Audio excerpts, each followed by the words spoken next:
On the left, right and center, we put citizens first.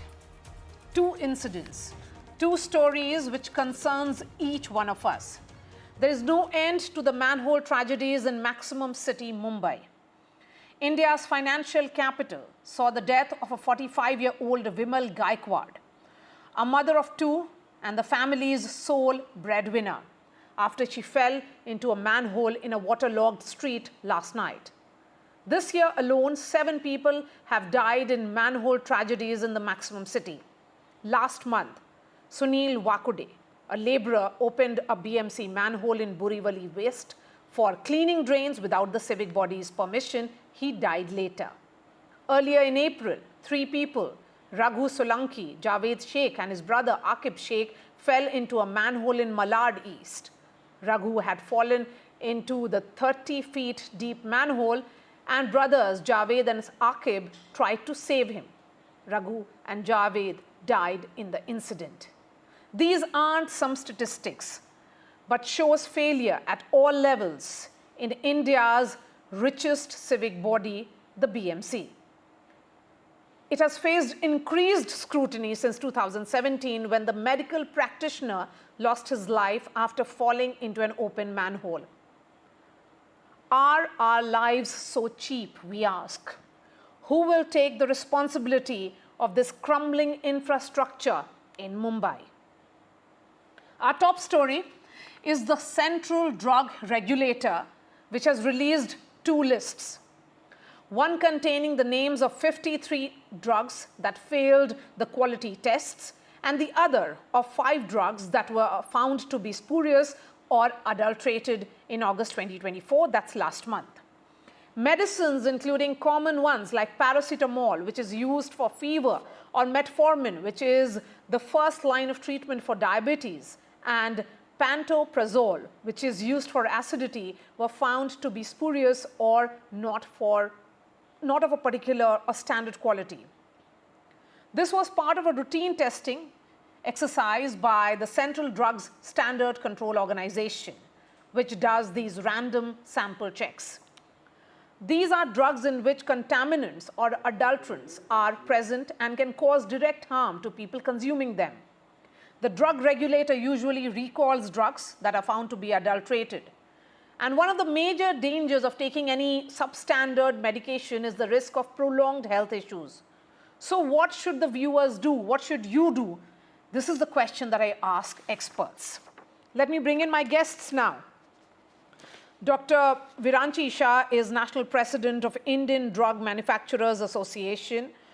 We have Dr. Gopal, who is the member of All India Drug Action Network. Dr. Rajiv Das Gupta is a professor, Center of Social Medicine and Community Health at JNU. And we have Dr. Rakesh Verma, former additional DGHS, Health Ministry, Government of India. I'm going to begin with you, Dr. Shah. So what should those viewers who are watching this show do? Because certainly the fact that there is a long list of 50 medicines which are found to be of substandard raises an alarm bell. So on the onset, I thank you for having IDMA on the show. Madam, let me assure you that India, the Indian pharmaceutical industry, is one of the 3rd largest in the world, and we supply safe, quality and affordable medicines to almost 200 countries. We have world's largest number of WHO GMP certified units, which is a benchmark of ability to manufacture quality drugs. We also have highest number of US FDA approved plants outside the US, which should give you and the viewers a sense of confidence that we have an industry and a regulator that are capable of delivering good quality, affordable medicines to the Indian population as well as to the global population. Now coming to your specific question on the 53 drugs. These analysis is out of the normal routine practice of sampling pharmaceuticals from the market. Annually, the state regulator and the central regulator, they draw almost 100,000 wall neck samples from the market out of which there are certain cases where the drugs do not meet certain specifications. The reason of these failures could be technology, it could be the storage and distribution of drugs, it could be several other factors. And usually, when the failures are identified, there is a process of recall of these drugs, and there is a corrective and preventive action that is done. Okay. And gradually, over the last several years, we have demonstrated that the quality of the drugs of Indian products is improving. Okay. Dr. Gopal, come in on this. So, if I'm consuming vitamin D or a paracetamol, then how do I know? Because Monter LC is for allergies, I take it regularly. How do I know if my drug is not is of the right standard, that it's not spurious or of substandard? Yeah, thank you very much for this very important discussion that we are having on NDTV. Thank you. There is no way, absolutely, a consumer can know whether the drug is counterfeit or not. And neither the doctor can know. Because what one needs to know whether the drug is of quality or not is testing laboratories. And it's only through these laboratories, when they're tested, the drugs are tested, one can say that the drug is safe. So as a consumer, there is no way. But having said that, the consumer is at a huge harm. He's getting harmed. Suppose I'm taking a medicine for my diabetes, and if the drug is not up to mark, then what will happen to me is my blood sugar will shoot up, and I will be susceptible to a lot of other complications of diabetes. The same thing will happen when I am taking some medicine for my blood pressure. The blood pressure is not controlled. The blood pressure shoots up, and the patient may land up with a stroke or heart attack. And similarly, when a patient is prescribed antibiotics, which are actually life-saving medicines, and the patient's infection will not be controlled, and the infection can spread viciously. So there are huge problems with this, NSQ medicines, not of good quality medicines. And unfortunately, what is lacking is a robust drug controller mechanism in place, which is independent and which doesn't have any political interference. That is what is ultimately needed for that. Okay. So, Dr. Dasgupta, then, if the quality check actually talks about contamination of some nature or the other, and we cannot, if any consumer is consuming this drug, he or she will not be able to know about it, because is there some way in which perhaps all the drugs of a particular manufacturing date is contaminated and should be kept away? Can that be done? Because when the drug controller would have done its check, the random check, it would have found a particular date around which the manufacturing was done to be adulterated or not of the right standard. The quality test, failing in the quality test. Thank you, but allow me to shift the gaze of the goalpost to the bigger picture. The bigger picture is as follows, and timing is everything. This news comes in a week, it's still within a week, that the WHO carried out the assessment of the National Regulatory Authority of India's Central Drug Standard Control Organization and the Drug Controller General of India, the DCGI. This is the week that the NRA was actually assessed. And that assessment result is pending. This happens about in a cycle of approximately 5 years. The last one was in February 2017. And what the WHO does is it categorizes countries by maturity levels, what's called a maturity level, how mature your NRA is. Now, this year's assessment comes on the back of several unfortunate incidents around Indian drugs that were exported, as we know, cough syrups and so on, which affected children in some of the foreign countries adversely. Now, the current assessment, which is of 2017, it was declared, India's NRA was declared functional with a maturity level of 4. That is the highest level as per currently evolved definitions in respect of 5 functions, and maturity level 3 in respect of 4 functions, so which is the highest. So in this classification, maturity level 3 reflects, and I quote, systematic process-based approach, early stage of systematic improvements, data availability regarding conformance to objectives and existence of improvement trends. In simple English, India's NRA was found to be quite adequate in 2017, but in the interim, certain incidents happened. This doesn't take away from the fact that India is a major supplier to many LMICs, supplier to pre-qualified vaccines to much of the world, etc. But this week is an extremely crucial week when the assessment has been carried out, the results are awaited, and that has a huge bearing on pharma exports, pharma stock prices, which are absolutely crucial to the Indian economy. Thank you. So you're raising questions on the timing of it. Dr. Rakesh Verma, go ahead, make your point, please. Ma'am, see, this is very deplorable and very, very sad aspect. And Ministry of Health has always been very, very vigilant and very cautious about this. But in such a vast country, and we expect the drug manufacturers to be very, very sincere to the citizen of this country as well as the whole of the world which is consuming Indian medicines. So any non-performing, any spurious, any medicine which is below the level, suppose they have mentioned something at 500 milligram, and if you find it about 450 milligram or more, is something which is non-acceptable at all.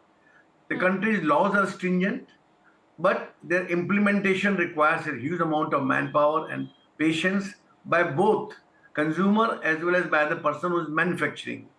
And I'm very sure Ministry of Health is aware and is watching what is happening. And certainly it cannot be spared. And only reason is there has to be some restraint. Okay, Dr. Verma, are these tests done regularly, and in what intervals are they really done? There is a pitfall, and furthermore, better things are required to be that every drug license which is given should be renewable after 48 months or say 36 months, and it should be renewed de novo as if they are asking for a new license. The problem is coming at some other level also, ma'am. You raised a very pertinent question. That is, suppose a particular famous company, I'm not naming any company, is selling a medicine under his name. If you see the product very cautiously and carefully, you will find manufactured by ABC and sold by D. Because D has got reputation, so they are procuring medicine from A, B, and C, and they are marketing it only. So there the responsibility gets shared, which again seems to be an area which is grey and needs to be improvised and looked into by the regulatory authorities. Okay. So can these issues be taken to the consumer court here, Dr. Gopal? And I was reading some articles which suggested to check the batch number and expiry date of medication. And if your product is part of the recalled batch, then consult the doctor or the pharmacist. Yeah, it's very true that whenever someone consumes a drug, they have to look for the date of expiry, which is mentioned on the drug label. That is true. But also there is another thing that every consumer should take a bill whenever they buy any medicine. It's a must. However, if the pharmacist doesn't oblige, they must insist on taking a bill, and they must keep these bills and the drugs safely. And they should also store the drugs in proper places. But all that is not enough. That is not adequate for the consumer. What can the consumer do if the drug itself is of poor quality? See, I don't agree with one of the panelists who says that they have got a good, robust system. But no, see, we have very lax system. And I want to know if all these 52 drugs which have been found to be of NSQ, how are they going to be penalized? There is very minuscule penalty for all these Okay, so what action, Dr. Shah, will be taken against these companies? Let me bring the real thing the real point in the perspective. Whenever these issues happen, we have to understand what is being done. Now, if you see India, we have recently upgraded our GMP to WHO, which will become the basic minimum standards for manufacturing. These are the best that the world uses. Number two, for spurious drugs. For example, one of the biggest issues is the spurious drugs, the falsified drugs or the counterfeit drugs. India has a life imprisonment for spurious drugs. Going forward, the industry and government work together, and we have set up in the trial run a project where 300 top brands have been given QR code throughout the supply chain, so that if any of the spurious drugs enters these 300 brands, it can be identified. And I'm sure once this first phase, which has started in April 2023, gets over in a couple of years, the 300 brands will then be expanded to, let's say, 3,000 brands, and then across the supply chain for all the products. There have been cross-functional interstate action force or task force that can be defined by, led by both state governments and central governments, and industry are part of it, because you essentially understand that if a brand of a particular company is copied, there is as much an economic loss also to the company. So it is not in the interest of the pharmaceutical companies that these things happen. But we are a part of an ecosystem, and we are all working together, the central government, the state governments, the industry, to address this problem. And it is a problem that needs long-term solutions. It doesn't happen straight away. And just to give you the numbers, the spurious, for example, the spurious drugs that have been identified out of the lakhs of samples that have been taken from the market is less than 0.04%, which is actually better than most markets in the world. The percentage of samples, understand these are drugs. When it, for example, it goes to the supply chain and the temperature is not maintained, or then these are also, so patients should understand this, the retailers also, everybody has to understand that these have to be stored and handled at certain conditions. If you don't do that, then obviously they will fail. No, sir, I understand all that, but my question is, what action will be taken against these pharma companies if they are supplying substandard medication? So the first, yes, madam, the first is that, one, they will be given a chance to challenge in case they feel that there was an analytical issue, or probably some poor companies have come forward and said these are not the batches we have manufactured and they are spurious. So they will be heard. For the companies where the qualities have failed, the first thing is obviously immediate recall of those batches. Number two, it goes through a system called CAPA, which is the corrective and preventive actions, where it is trying to identify what went wrong, what is it intentional. Okay, I have just enough time for Dr. Dasgupta. Dr. Dasgupta, your final thought, please. I'll leave the viewers with a few figures, which I suspect are not really going to put them at ease. In terms of GMP compliance, which is good manufacturing practices, till the mid of this year, about July, 2,000 units out of 10,500 were GMP compliant. That's about 20%. The states which actually have a higher concentration of the pharma industry are actually, which also have high levels of vacancy of drug inspectors. Overall, about 60%, anything between 50 to 60% of drug inspector positions are vacant. And the key states are Gujarat, Maharashtra, Telangana, Andhra Pradesh, West Bengal, which are the manufacturing states. Even these states have vacancies above 50%. And we can gauge how much is actually being checked. The key question is, how serious are both central and state governments? Thank you. All right. Thank you so much for joining us and sharing your views. Dr. Rajiv Dasgupta there, Dr. Gopal, Dr. Shah, and Dr. Rakesh Verma.